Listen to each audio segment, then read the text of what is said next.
Viral na naman nga itong si OG Diaz matapos itong mag-react sa lasa ng pares ni Diwata. Ayon kay OG, bumili din ako bilang suporta din kay Diwata. Baka sabihin nyo hindi namin na-experience tapos ang gagaling namin magsalita. Bumili ako ng pares ni Diwata worth 2,000 pesos para naman magkaalaman tayo. Nagpabili ako bilang suporta rin kay Diwata.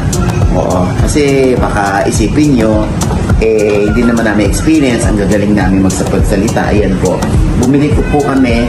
This is worth 2,000 para naman magkaalaman tayo, no? Oo, kasi nakakarating sa amin na normal lang ang lasa. Hindi man namin pinapatay ang pangarap ni Diwata. O, ito na, titikman na natin ha. Unahin natin ang sabaw.